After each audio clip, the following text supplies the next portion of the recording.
Hey gang, it's time for an episode of the Let Me Sum Up podcast, but before we get into the frivolity, we want to acknowledge that this is a really tough week, I think for all Australians, but particularly our friends in the Jewish community. Frankie, you're up there in Sydney. What's the mood been like? Very subdued. As you might imagine, I am really keen to take every opportunity to say we need to be wrapping our arms around each other, Jewish and not Jewish, and it's our response to these events that's going to define us. And I have sort of been particularly mindful of peers and colleagues out there in the industry who are hurting very much, either having known people involved in this or feeling unsafe in their own country, which is not a thing I ever thought I would be saying out loud. And I think now is a time for kindness, and I'm choosing to focus on some of the really, really lovely things that are happening, in response to that. I'm seeing kilometre-long queues for people to donate blood, people who are still in hospital, enormous floral tributes being placed at Bondi Pavilion, but also people putting candles in their windows to show a mark of respect and condolence for people. It's really all across the city, and I am hoping our Jewish brothers and sisters are feeling like our arms are wrapped around them, because that's certainly what's needed here.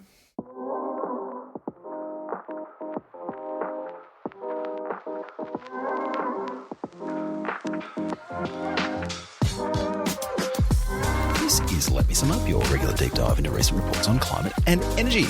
I'm Luke Menzel, recording on Wurundjeri land, and I'm joined today by my two co-hosts.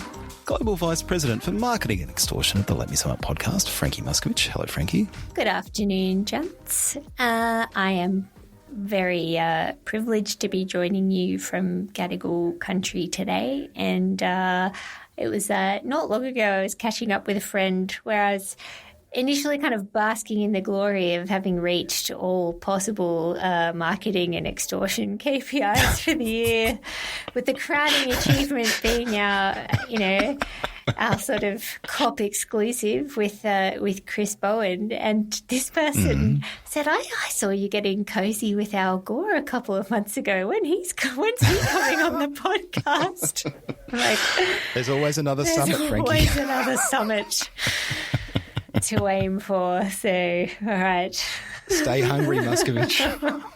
All right, we're also joined by a man who is safely back in Melbourne, contemplating which unplayed board game to pull from the pile to while away the long, hot summer hours. It is Tennant Reid.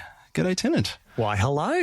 And, of course, the hotter the weather gets, the more obvious the choice of Frosthaven, the cool-themed 17-kilogram board game that has been sitting unplayed in a cupboard since I proved unable to resist the extraordinary bargain that was offered for it at the PAX Games Convention a couple of years ago. Yes, to be clear, not the PAX Games Convention just gone, but what was it, 2024 or 2023? You stumbled out with that heavy package. 2023.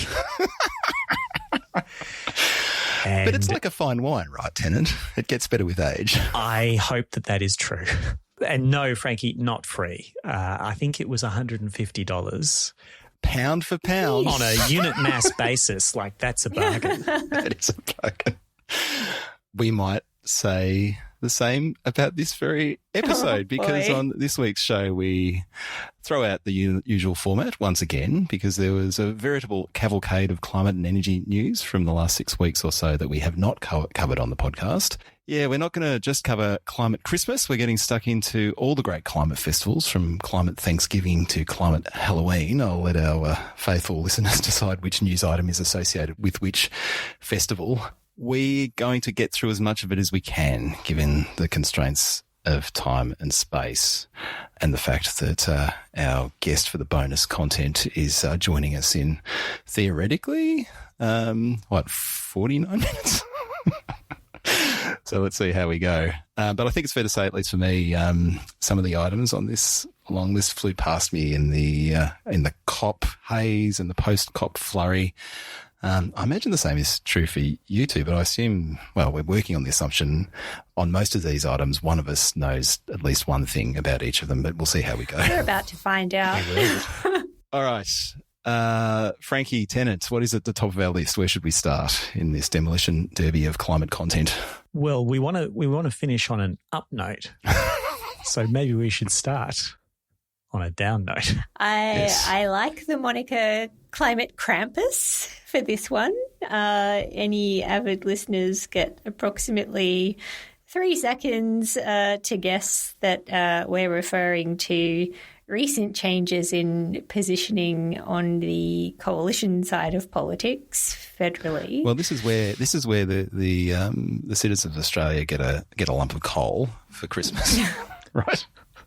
And every Christmas for a long time hereafter, according to the policy statements that were made, and more than a lump. This was very confusing for mine, like for a lot of different reasons. I mean, on the one hand, I think, and like just to talk about this, like sort of the questionable kind of timing strategy and thinking about all of this. I mean, just to maybe, I don't know if this is stating the bleeding obvious or anything like this, but this really did feel, again, like the tail wagging the dog, with the Nationals really dictating terms and timing of this conversation. And I think the timing is a really important element of this conversation here because on one hand you had, I think a lot of people, wanting to engage with the coalition in reforming their climate positioning after pretty comprehensive defeat at the next election off the back of a speech that Susan Ley, as opposition leader, gave at the press club where she talked about wanting to, meet modern Australia and people where they are, and that included some, I think rather centrist and sort of forward-looking language initially on climate. And what you then sort of saw play out was the Nationals, and not just at a federal level. This has been happening at state level across the country, variously across the year, and at a couple of states in the lead up to federal Nationals taking this view, backing away from support for net zero by 2050, and kind of really forcing and fast-tracking the Liberal Party's own process here, but going ahead of a review that was commissioned by Susan Ley, looking at, I guess, the wash-up from the election and what the coalition party was going to learn from that process. And one of the other things that's sort of interesting in watching polling and focus grouping, and to the extent you pay attention to that stuff so soon after an election, like it's a really big challenge on where is the coalition's demographic base into the future going to be, and some of the very challenging dynamics, I think, in that are, very kind of low levels of support from young voters in Australia, and then, by gender, particularly women. So, like, some quite challenging dynamics, not just relevant from a climate perspective, but very much important in that framing. So, where have we landed? You saw the Liberal Party then go into its own series of talks, effectively save the ability of the coalition to exist. And I for one, was pretty astonished actually at the conservative nature of where that party landed, noting that, there would have been moderate figures in there pushing for a more balanced kind of view of things. So does any of you want to take the honours in talking through where that document landed ultimately? Well, I could give it a go. It's not very long on the Liberal Party side, and on the Nationals side, I must say I remain extremely confused about what the policy is, like what the document is. Maybe I'm a little too literal and boring about this, but what is the thing? Because there was a media release saying we've got a plan, and there was released roughly around that time a report with a lot of opinions in it, a report to the Nationals by the Page Research Centre. But that report has been said very clearly, not the policy. It's just a report to the party. And there's an image of something that looks kind of like a report on the David Littleproud's news page. The Nationals main page hasn't been updated since the election. There's a dedicated website, powering.au, which spruiks this thing but doesn't have it. So I don't know. But here's what I think is the case. Both parties' policy is to abandon the pursuit of net zero emissions by 2050 and current midterm targets towards that, and to remove from the safeguard mechanism and the new vehicle efficiency standard all incentives to reduce emissions. And then the difference is the Liberals would welcome net zero if it happened to be achieved despite all that. If we Stephen Bradbury this thing, we're totally good with it. I think there was also mention of, I think sort of wanting to revive the direct action kind of era approach as well by, That's louder in the Nationals media release. Yeah. But yes. Public purchase of Australian carbon credit units as the major thing. And meanwhile, just get climate out of stuff. Take climate objectives out of the national energy objective. There's words on both sides about respecting the Paris Agreement or demonstrating commitment to the Paris Agreement, staying in Paris.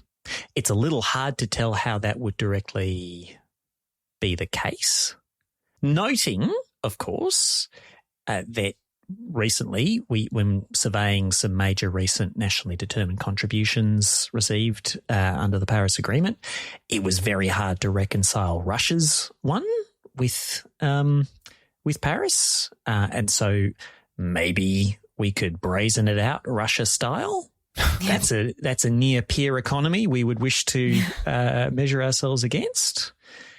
But to junk your 2030 and 2035 targets in favour of something yet to be determined, but obviously a weaker target. And then the Liberal statement is it's not our approach to have long-term targets for emissions, like full stop, which is a new concept and also one that's hard to reconcile with the Paris Agreement, which has a long-term target for emissions in it. So I don't know. It's all a bit funny, but does it matter is a question. Yes. It absolutely matters. It totally matters, right? Because what we've lost is like fragile bipartisanship on the direction of travel. Like, it was actually really important, and I know there were many criticisms to make about the actual underpinnings of the Morrison government's commitment to net zero by 2050, but I thought it was important that a coalition government from the government benches made that commitment, and at least theoretically put to one side the goal that we're trying to achieve and moved the debate on the to the territory, the important territory of how we do it.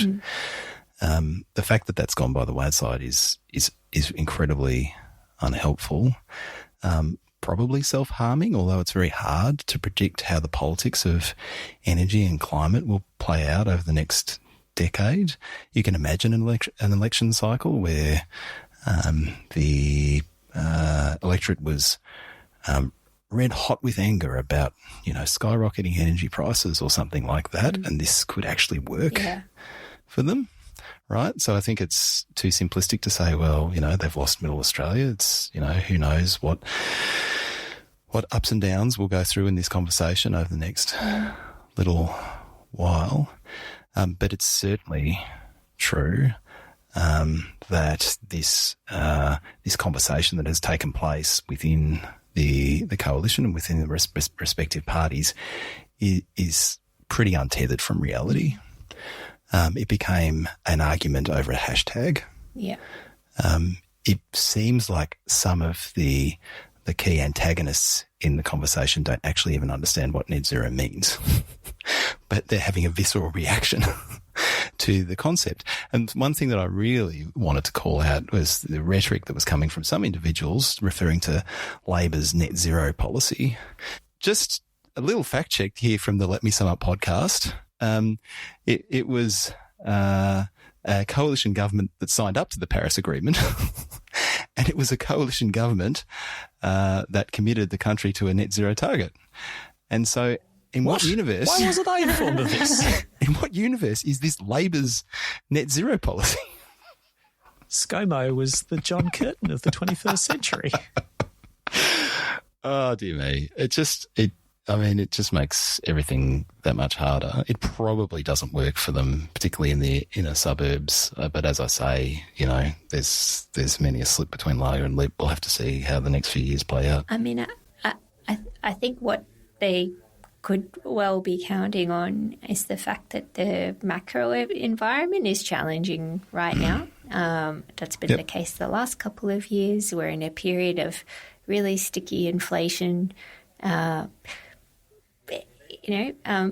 People aren't seeing huge relief in their bills or anything like that. That will be frustrating from a government's perspective, having put quite a lot of work into policies with benefits yet to fully flow through, and they could well be weighing up taking this approach, counting on the fact that things won't have improved the next time that an election rolls around, and using that kind of malcontent to their advantage. I mean, I take issue with this on so many levels, but the couple I did kind of want to highlight is that there is no recognition that or attempt to really kind of put the case that there will be better economic outcomes overall with the approach that they're pursuing.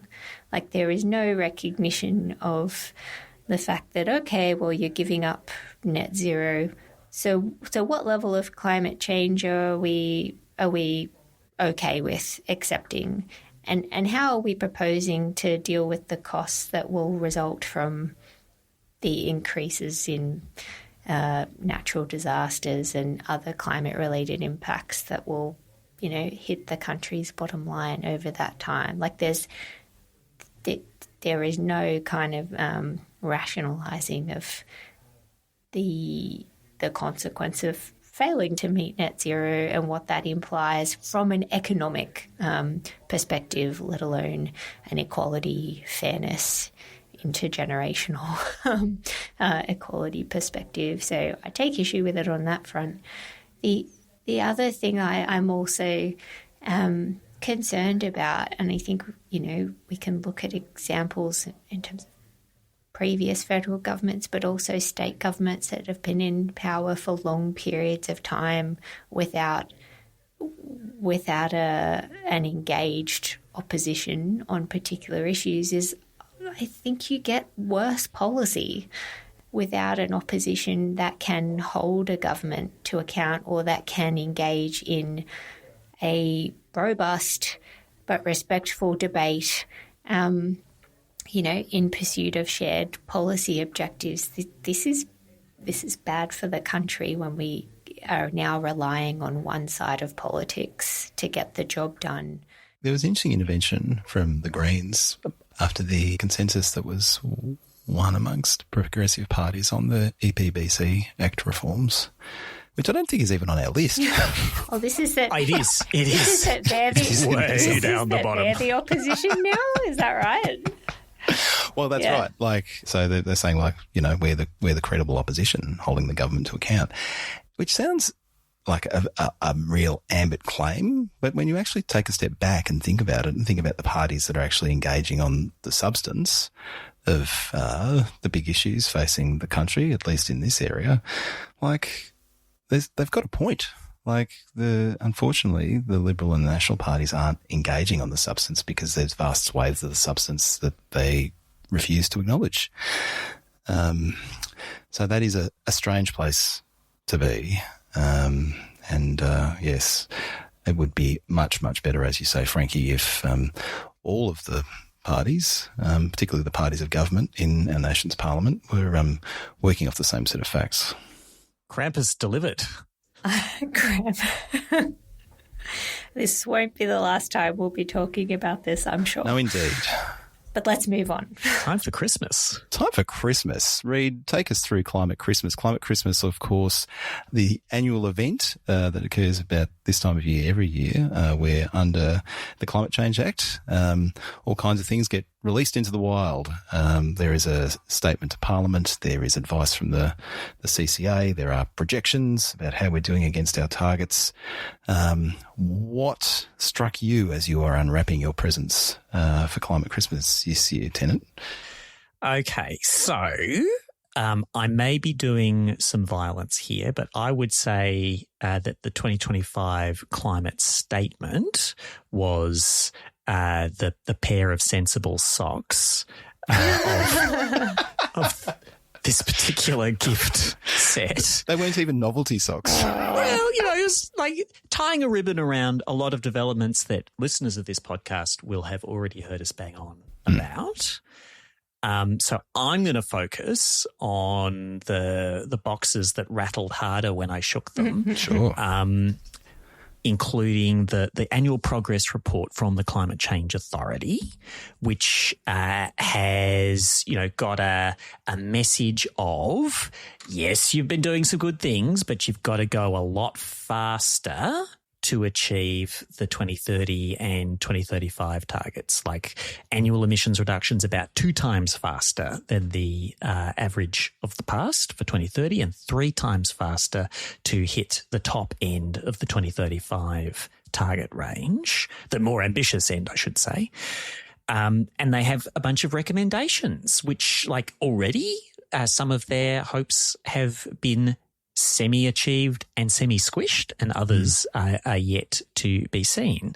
They say, let's have faster project approvals, which the EPBC reforms did pass. We'll get back to them maybe at the end of this. But the thing that one of the specific recommendations that CCA had around that, which is that the minister be able to take account of the emissions reduction context of new transmission, generation or storage projects when deciding on should they get an environmental tick or not. That wasn't part of the final set of reforms that passed, in part because government worried it would all be a bit complicated in practice and might inadvertently slow projects down. There's a lot of other things in there, extending the CIS and as long as it's needed. But that comes to the ESEM and NEM review stuff that we may get to. Doing what it takes on electricity system security. They're flagging more work in 2026, specifically on reducing fossil methane emissions. They want a strategy developed on adaptation finance, maybe including tax reform to get more money going into all the upgrades needed so people and businesses can be safe with the amount of climate change that we're going to get. There were other boxes in Climate Christmas, but I thought, there were a lot of things to try and assemble Lego style from the components provided by the CCA. I thought, just on a couple of those things, on the capacity investment scheme, a recommendation to extend, I think a lot of the recommendations in here are really good provocations. I'm very particularly interested in the ones that are trying to create space for policy in kind of newer territory, if you like, because it's needed, right? We need new policies in areas where we don't have activity yet to be getting anywhere close to that doubling or tripling the rate of decarbonising. But the other thing that's got people worried, and maybe we might talk about it a little further along as well, is the slowdown in renewable projects getting to FID. Yep. And the suggestion that that it does appear to be kind of structural and not necessarily cyclical, and that there's a couple of different things kind of at work here. But one of the things that, should be of concern is that even projects that are getting SIS support might not be making it to final investment decision. And part of that's also wound up in just that sort of lack of longer-term revenue. Anyway, I think is ringing alarm bells in some quarters. So this idea that we can kind of forget about the electricity system's transformation, so obviously completely. We can't put that aside yet, right? We've got to be picking up the pace in all these other areas where we haven't got any progress yet, but there are sort of early signs that, we're not getting anywhere near the pace of the rollout on new renewables coming through the system. What do you guys make of it? So there is a substantial hope that the long-term contracting element of the ESEM, the Electricity Services Entry Mechanism, proposed in the NEM review will help a lot with the bankability of new large-scale renewables, as well as all the other resources that are part of the vision of that scheme. That fundamentally relies on an energy-only market design still being fundamentally fit for purpose in a world of the dominant generation having a zero short-run marginal cost. And that question was does that work? Was definitely ventilated during the NEM review process. And a lot of people came to the conclusion from electricity sector land, yes, it does still work because of a combination of contracting and the use of storage to extract more value from renewable energy. And I guess we'll see. Bit by bit, the barriers are being removed to the further deployment of clean energy. The regulatory processes are being reformed.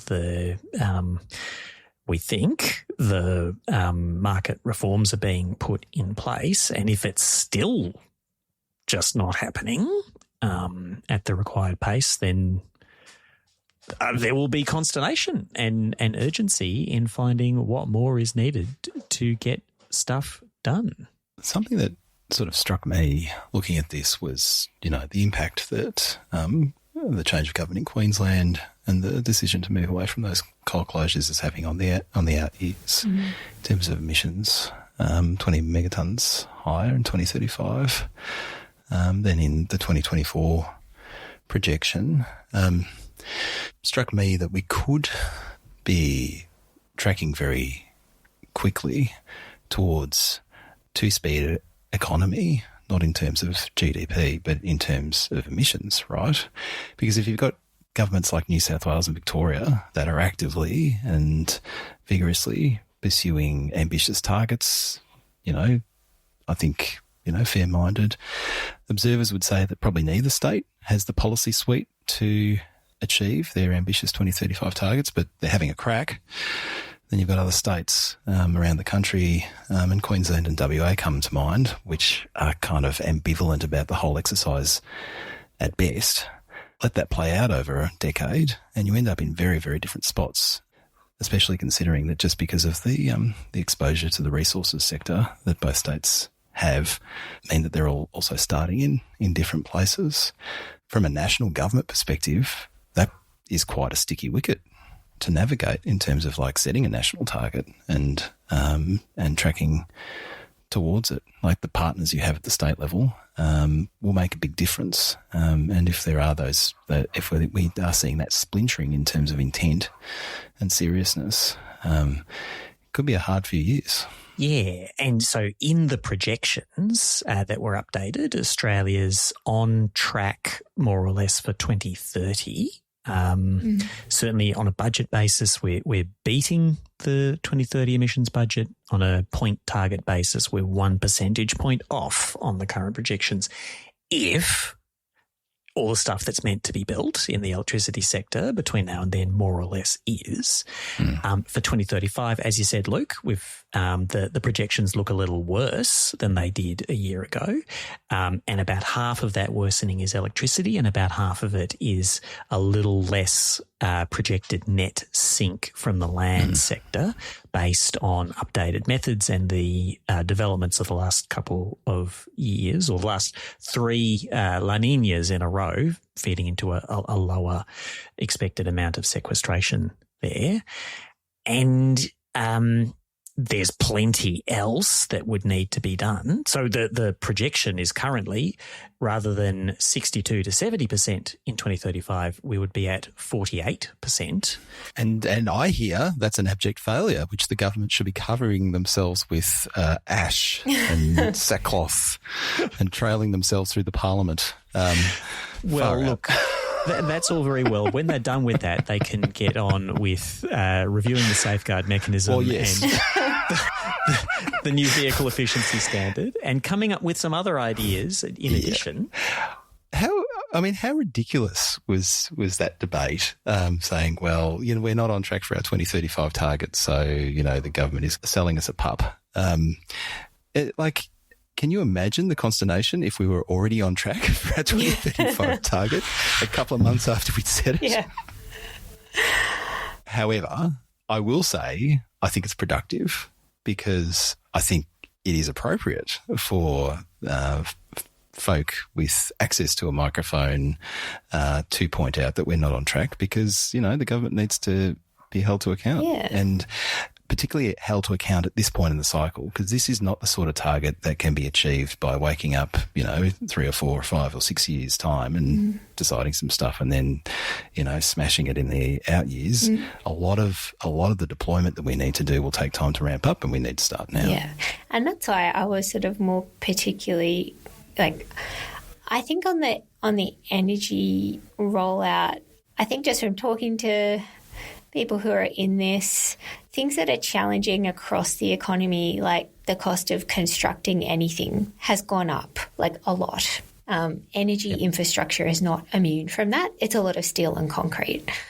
And so these projects are operating on really thin margins. And if anything blows out, time, cost, approvals, that's what potentially you're starting to see in some of those reduced number of projects meeting that kind of final investment decision hurdle. And so I think there's an early warning here that we can't rest on our laurels and think that the existing policy we've got will be enough. And I think there are other ideas that need to be looked at to improve the underlying attractiveness of these projects. And yes, EPBC will be helpful when eventually all the standards and the other stuff that needs to get set that isn't in the legislation roll out, but that's not going to be immediate either. So I just think we can't wait, and we need to start doing more there. But I'm also really interested in some of the new terrain that's mapped out, particularly work on fossil methane. As you know, I am a methane sicko, and To be clear, I have been on this anti-methane sicko. Anti-methane sicko. You've been huffing so much of it that you're actually pro-methane at this point. People listen. I'm not sure that's what happens when you inhale too much methane, Luke. People who listen to this podcast know I've been on this hobby horse for a while, guys. Sure.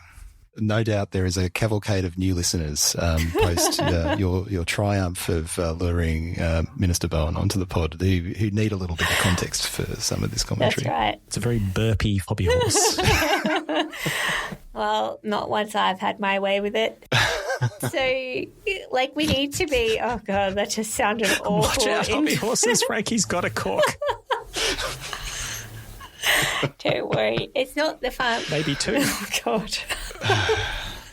I really should just not have said that out loud. No, I mean, I think the really kind of practical, low-hanging fruit here on electrifying everything that can be electrified with technology that is presently available. Stop extending the distribution gas network to new homes. Crazy idea in 2025. But there are also other applications when you think about fugitive methane emissions from coal mining, coal and gas mining, but there is technology there that can be applied. I've been privileged to be part of some really interesting conversations along those lines recently. There's just a lot that can be done, and that is, in some places, new policy terrain that needs to be mapped out. So I think what will be really interesting is how the government spools up to start work on some of these things. Okay, as promised, the lightning round is upon us, the demolition derby. All of the things that have transpired over the last little while will at least get a name check because, as I understand podcast law, if we say the name of the thing on the podcast, we can say we covered it on the podcast. It's in the Constitution. Yep. It's in the Podstitution.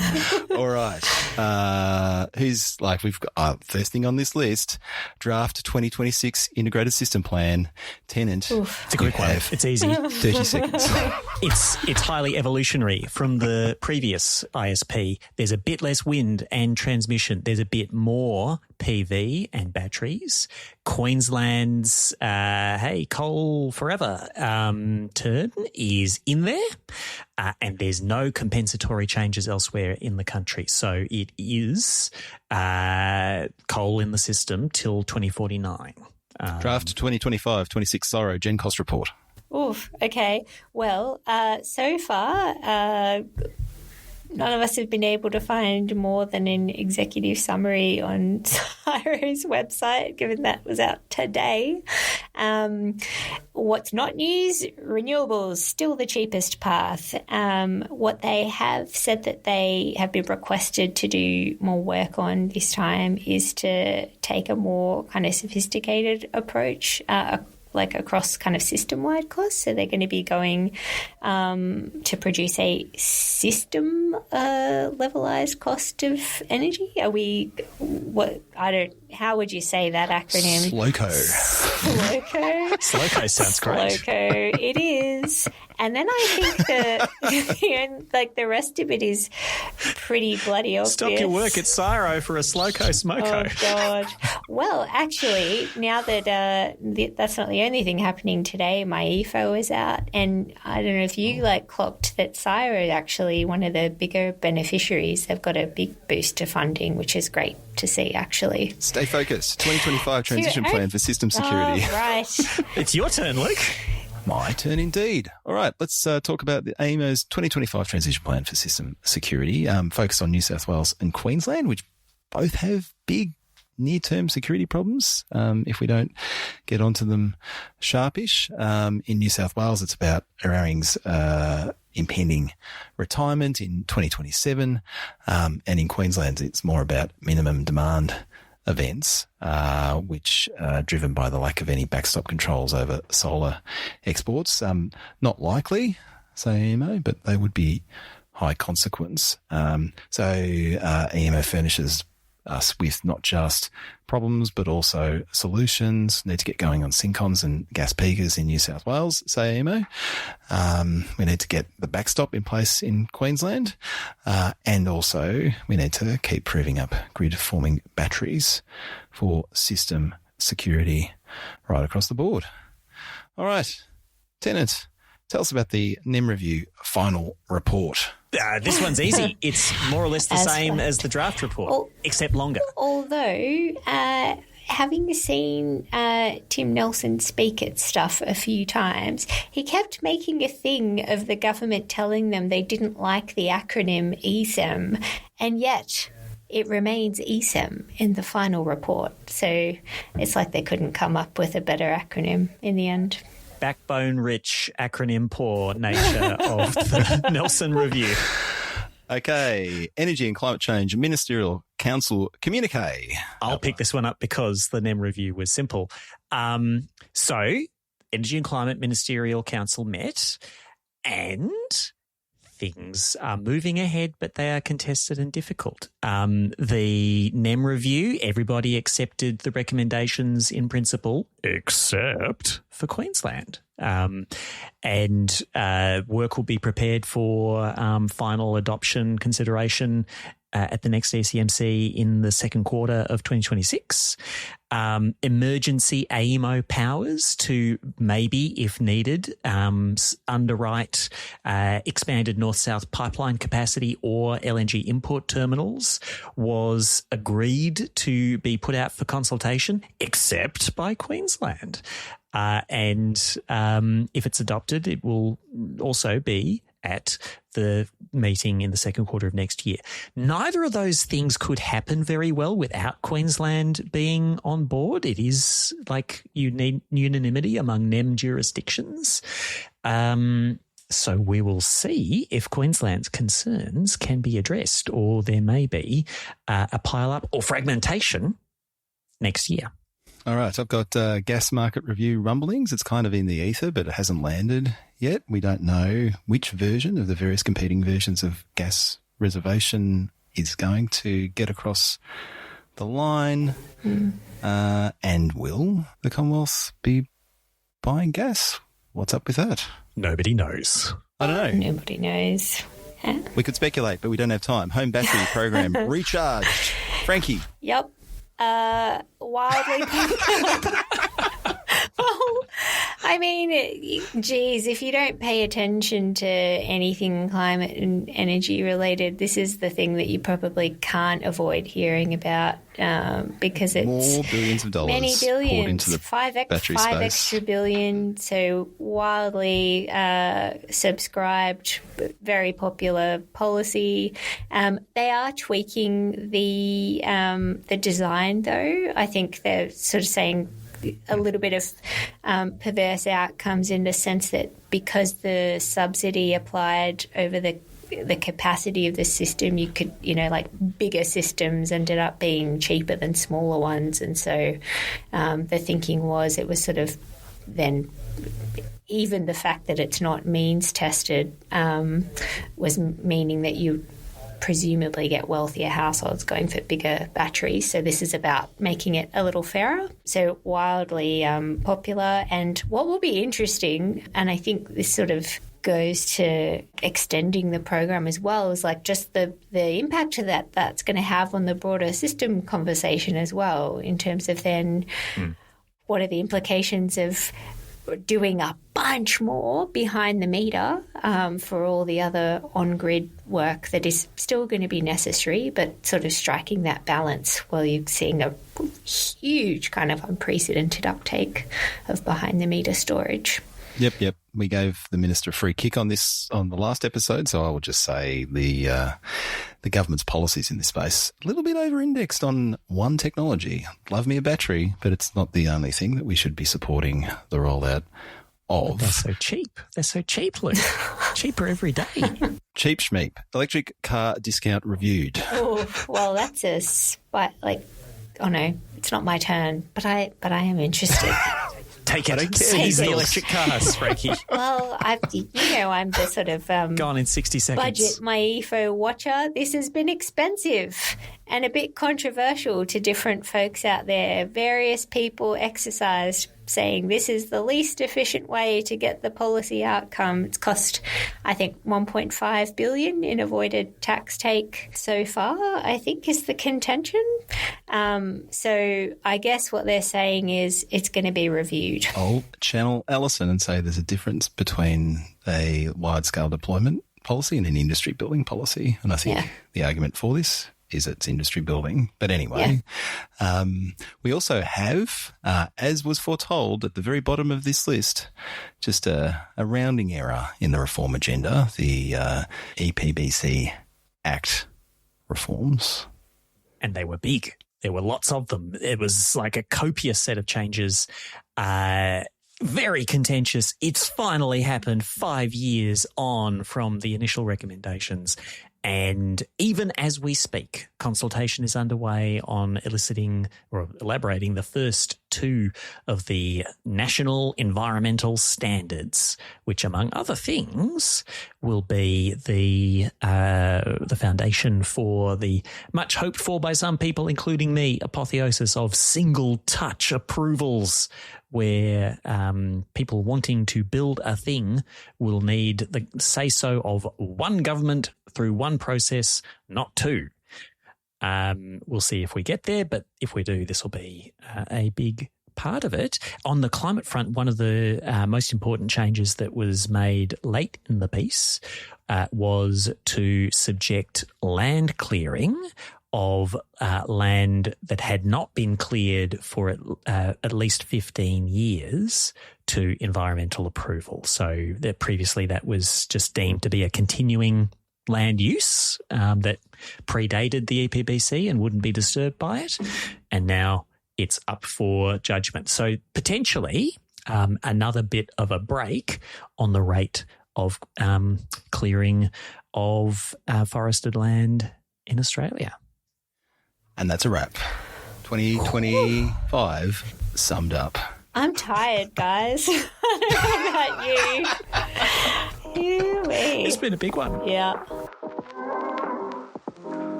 It's time for one more thing in which we all share something that is currently captivating our attention.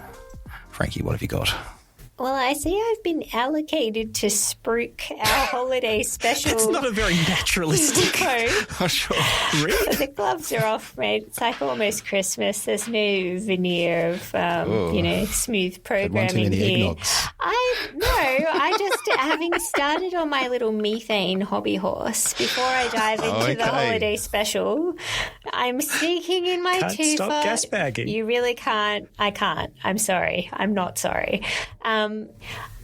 I really want to see a focus on this next year. And what is interesting, and I don't know if you guys clocked this, but the New South Wales government was hosting a parliamentary inquiry on methane abatement in coal mining. And not long after, or around the same time, the New South Wales Net Zero Commission also published a piece of work on that.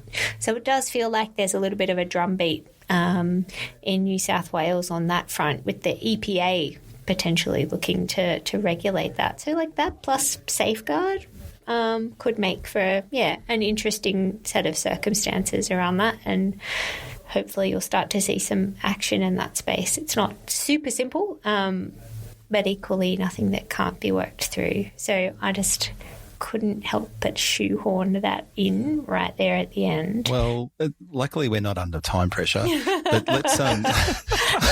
let's just put a pin in your one more thing, because we can circle back to it later, because I'll ask you to spruik something at the end of the episode and then you can spruik that. Fine. Tennant, what have you got?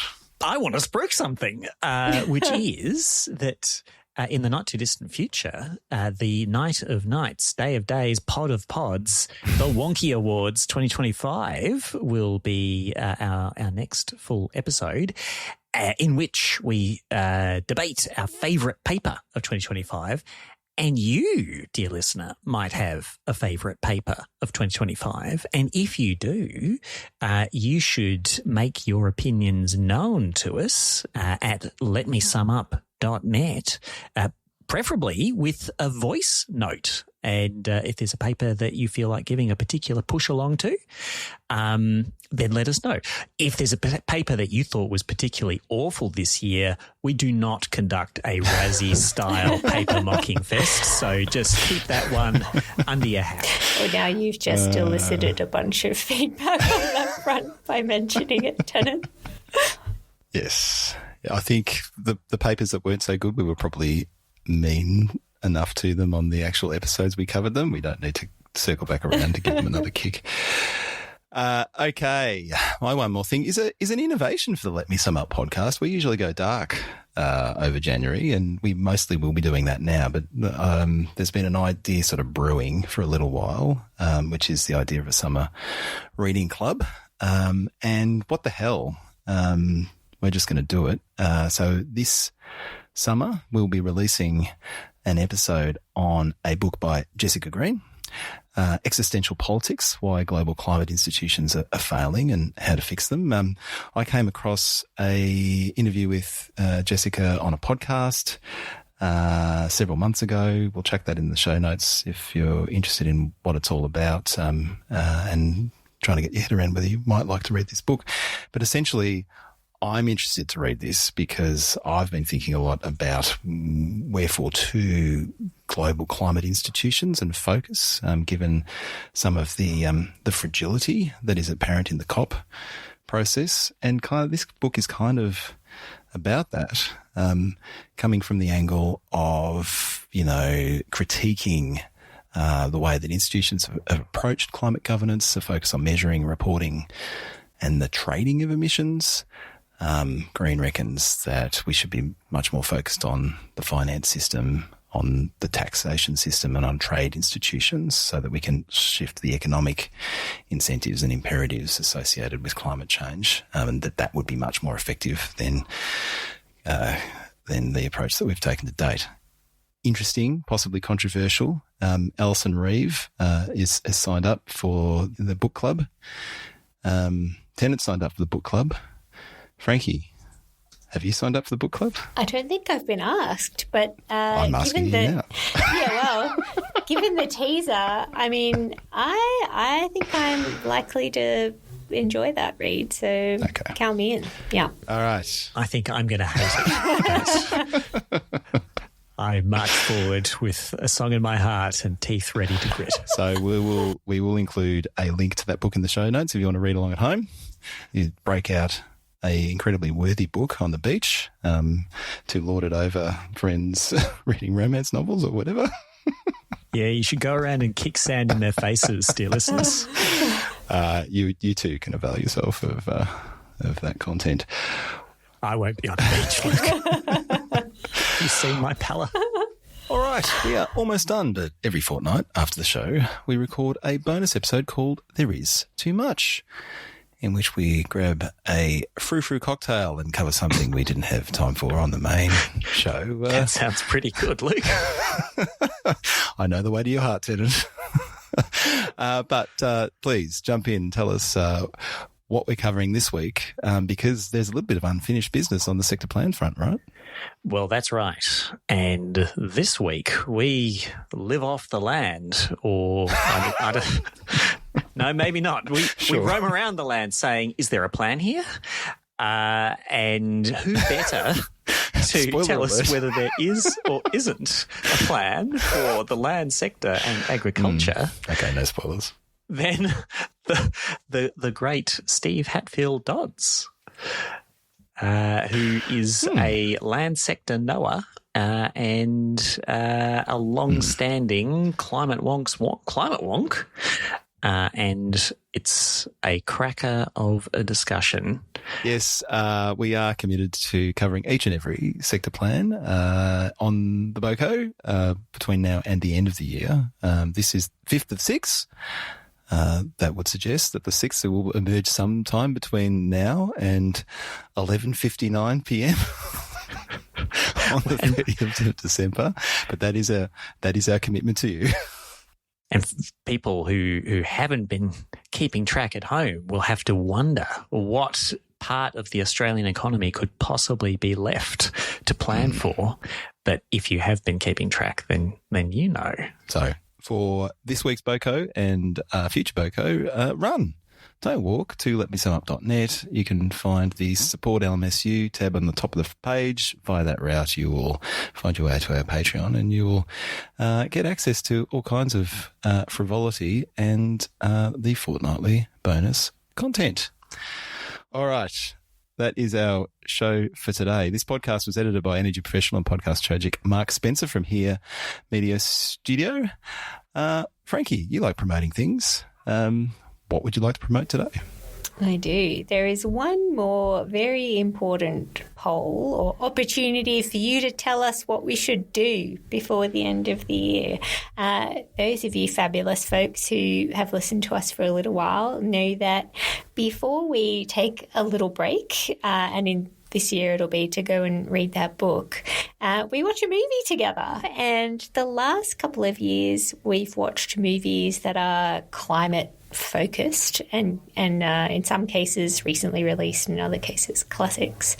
But this year we're taking a slightly different approach, and instead we've got a list of movies that we're looking to potentially watch that we've kind of referenced on the way through this podcast over the years that have been reference points for us for one reason or another. It is a bit of a motley crew of movies when taken as a collective, but there's a link in the show notes for you to vote. You can tell us to watch The Big Lebowski, Die Hard, Gone with the Wind, The Lord of the Rings, The Fellowship of the Ring, Mad Max Fury Road, or The Princess Bride. So don't be left out. Go and vote, and then you can hear us bang on about that around New Year's. All right. Get on it. Vote. I think as we record, confusingly, Fury Road is in the lead. Well, it's got a big engine. Sure. Where is the going very fast? Where is the love for The Princess Bride? How is that not? Anyway, all right. I suspect the campaign is just getting started. Yep. But Feed my cards. until that special episode, for Frankie Muskovich and Tennant Reid, I'm Luke Menzel. Thanks for listening, and we'll talk to you again soon.